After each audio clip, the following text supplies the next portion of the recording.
आइए, आज के लिए हमारा विषय है हरिगीतिका छंद। हरिगीतिका छंद विशेष रूप से भक्ति रचनाएं लिखने के लिए प्रयुक्त होता है। वैसे तो कोई छंद आप किसी भी रस में लिख सकते हैं, लेकिन हरिगीतिका ऐसा छंद है, जैसा इसका नाम ही देख रहे हैं, हरिगीतिका। तो ये विशेष रूप से भक्ति रचनाएं लिखने के लिए ही उपयोग किया जाता है। पहली बार जिन लोगों ने इस चैनल पर विजिट किया है और लेखन सीखना चाहते हैं, अलग अलग विधाओं को सीखना चाहते हैं, सब्सक्राइब कर लीजिएगा।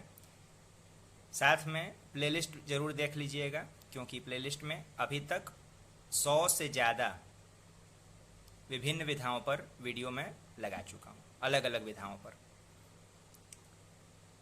हरिगीतिका की अगर हम बात करें तो ये 28 मात्राएं प्रतिपद वाला छंद है।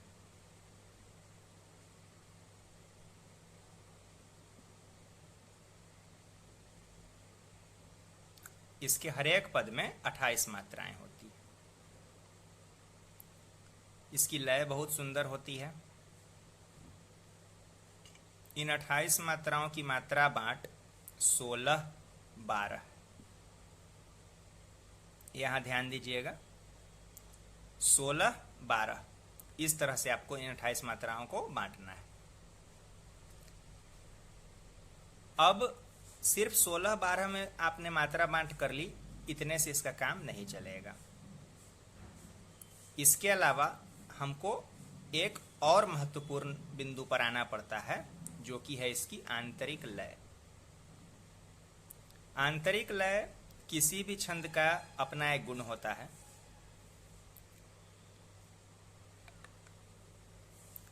जब कभी भी कोई नया लेखक, नया कवि लेखन शुरू करता है, तो उसके मन में एक प्रश्न आता है कि आंतरिक लय के चक्कर में क्यों पड़ा जाए, हम तो सिर्फ मात्राओं को जोड़ सकते हैं। ये जो विचार है ना, आप जैसे जैसे सीखते जाएंगे, स्वतः आपके मन से जाता जाएगा।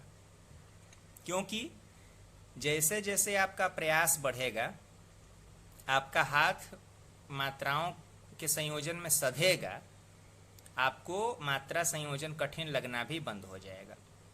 इसलिए ये सोचकर घबराने की ज़रूरत नहीं होती है कि हम लय कैसे लाएंगे, आंतरिक लय कैसे लाएंगे। क्योंकि आंतरिक लय अगर किसी छंद की निर्धारित है तो आपको उसका पालन करना पड़ेगा। ठीक है, तो आइए अब हरिगीतिका की आंतरिक लय पर हम बात करते हैं। हरिगीतिका की जो लय है ये है।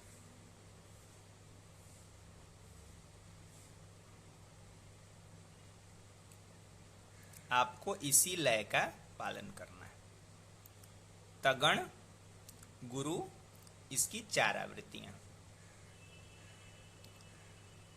हाँ, चूंकि ये मात्रिक छंद है, तो ये जो गुरु आप देख रहे हैं, इनको आप अपनी सुविधा के अनुसार एक एक भी कर सकते हैं कुछ जगह पर। कुछ जगह मैं क्यों कह रहा हूँ, क्योंकि आइए आप इसकी मापनी को लिखिए। मैं इस तरह से भी लिख सकता हूँ, वही बात है।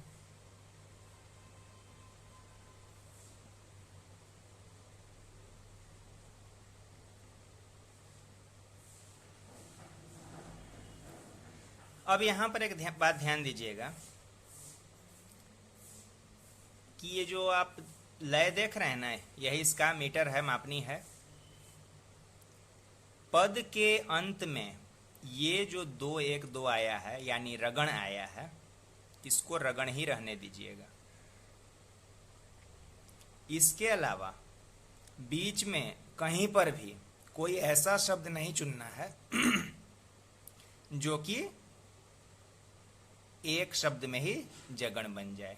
ध्यान रखिएगा, जगण इसमें बिल्कुल वर्जित माना जाता है। बीच में कहीं पर भी न शुरू में लेना है न बीच में लेना है। भले आपको यहाँ दिख रहा हो कि ये भी जगण है, यहाँ भी जगण है, यहाँ भी जगण है, लेकिन ऐसा नहीं होना चाहिए किसी एक ही शब्द से जगण बन जाए।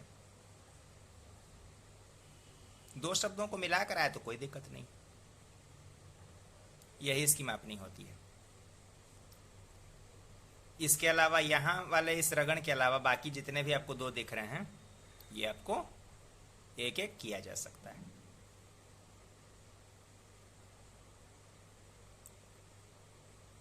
चार पद होंगे, कुल 4 पद होते हैं इसके। दो दो पदों में तुकांतता रहेगी।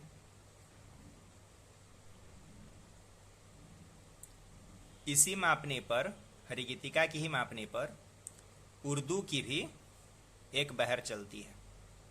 इस पर भी या इस पर भी आप किसी तरह से लिखेंगे, ये भी एक उर्दू की एक बहर है। और इस तरह से भी अगर आप लिखते हैं तो ये भी उर्दू की ही एक बहर है, हरिगीतिका पर ही आधारित है। आशा है हरिगीतिका को समझने में कोई दिक्कत नहीं हुई होगी। अब इसका उदाहरण छंद देखा जा सकता है। चलिए देखते हैं इसका उदाहरण छंद। आइए, अपने ब्लॉग पर आप लोगों को ले आया हूँ। लंबा छंद है इसलिए यहीं पर दिखला देना अच्छा है। ये देखिए, माँ गंगा आशीष दे। गंगा दशहरा आने वाला ही है, 9-10 जून को पड़ेगा। 9 जून को भी, 10 जून को भी इस साल। यहाँ देखिए, इसमें दोहा है और हरिगीतिका है, मेरा लिखा हुआ है। यहाँ दोहा छंद भी आप पढ़ सकते हैं। हरिगीतिका यहाँ पढ़िए। गंगा दशहरा पर्व पावन, भक्ति का विश्वास का, श्रद्धा समर्पण प्रेम निश्चल स्नेह में उल्लास का। इस दिन हुई अवतरित गंगा माँ धरा पर स्वर्ग से, जग को कराने मुक्त तम और पाप के संसर्ग से। यहाँ पर आप उन सभी नियमों की पुष्टि देख सकते हैं जो मैंने अभी बताया आपको। मापनी देख लीजिए। यहाँ आप मापनी देख सकते हैं। 4 पद हैं। ये 4 पद पहला छंद, उसके बाद ये 4 पद दूसरा छंद, उसके बाद ये 4 पद तीसरा छंद। 3 हरिगीतिका है इसमें और 2 दोहे हैं। एक दोहा शुरू में है और एक यहाँ जब ये रचना पूर्ण हो रही है तो यहाँ पर है। इसमें 2-2 पदों में तुकांतता आप देख रहे हैं। पद का अंत रगण से हो रहा है। हरिगीतिका में एक नियम ये भी है कि पद का अंत लघु गुरु से होना बिल्कुल ज़रूरी है, लेकिन रगण होने से लय बहुत सुंदर हो जाती है। इसलिए कोशिश करिएगा कि रगण ही आए, पद के अंत में रगण आना चाहिए। राज भा। तो यही होता है हरिगीतिका लिखने का तरीका। आशा है कि आप लोगों को यहाँ समझने में कोई कठिनाई नहीं हुई होगी। कोई भी प्रश्न हो इस छंद से संबंधित कमेंट बॉक्स में ज़रूर पूछिए। मिलते हैं हम लोग अगले वीडियो में फिर किसी नए विषय के साथ।